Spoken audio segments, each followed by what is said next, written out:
శ్రీ గురుభ్యో నమః శ్రీ మాత్రే నమః.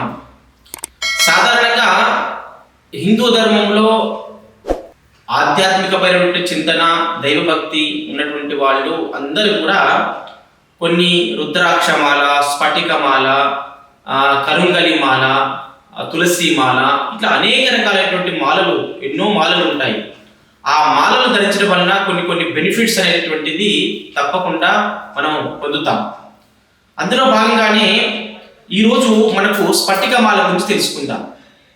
ఈ స్ఫటికమాల వల్ల ఉండేటటువంటి బెనిఫిట్స్ ఏంటంటే, మొట్టమొదటిది ఏంటంటే మానసికమైనటువంటి ఆందోళనగా ఉన్నటువంటి వాళ్ళు ఈ మాలను ధరించడం వలన మానసిక ఆందోళన దూరం అవుతుంది. అలాగే లోపల భయానికి గురైతున్నటువంటి వాళ్ళు ఎవరైతే ఉంటారో ఆ భయ నివృత్తి జరగడానికి ఈ యొక్క మాల ఎంతో ఉపయోగపడుతుంది.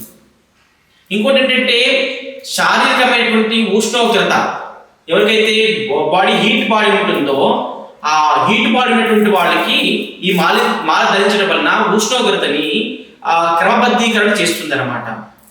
ఇలా అనేక రకాలైనటువంటి బెనిఫిట్స్ దీంట్లో ఉంటాయి.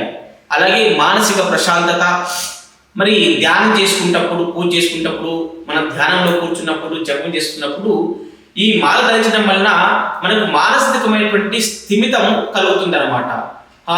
పూజ చేస్తున్నప్పుడు మనసు ఎక్కడో పరిగెట్టడం జరుగుతుంది కొంతమందికి. అంటే మైండ్ ఆబ్సెంట్, బాడీ ప్రజెంట్ గా పూజ చేసే వాళ్ళు చాలా మంది ఉంటారు.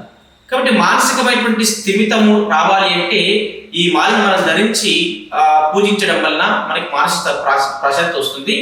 ఆధ్యాత్మిక చింతనను మెరుగుపరుస్తుంది అనమాట. ఆధ్యాత్మిక చింతన వైపున అడుగులు వేయడానికి ఈ యొక్క స్ఫటికమాల ఎంతో ఉపయోగపడుతుంది. కాబట్టి ఇన్ని బెనిఫిట్స్ ఉన్నటువంటి మాలను ఏ విధంగా ధరించాలి అంటే, మన మాలను పట్టుకున్నప్పుడు మనకు ఆరాశక్తి పెరుగుతుందా లేదా, మన మెడలో ధరించినప్పుడు మన బాడీని టచ్ అయినప్పుడు ఆ మాల మనకు మ్యాచ్ అయితేనే మనకి ఆ యొక్క మాల పనిచేస్తుందని మనం గుర్తించాలి. ఏదో మాల వేసుకోవడం వల్ల ఉపయోగం లేదు. మార్కెట్లో చాలా మంది ఆన్లైన్లో ఎన్నో ప్రొడక్ట్స్ అమ్ముతున్నారు, కానీ అది ఎంతవరకు పనిచేస్తుంది అంటే గ్యారంటీ చెప్పలేము అనమాట. మనం సైంటిఫిక్ ఆరా స్కాన్ చేత మనం మాల పెట్టుకున్నప్పుడు మన ఆరా పవర్ పెరుగుతుంది అనేటువంటి మనం చెక్ చేసుకొని దీన్ని ధరించినట్లయితే తప్పక మనం ఇప్పుడు చెప్పినటువంటి బెనిఫిట్స్ ఏవైతున్నాయో అన్ని పొందడానికి ఆస్కారం ఉంటుంది. శుభం పోయాలి.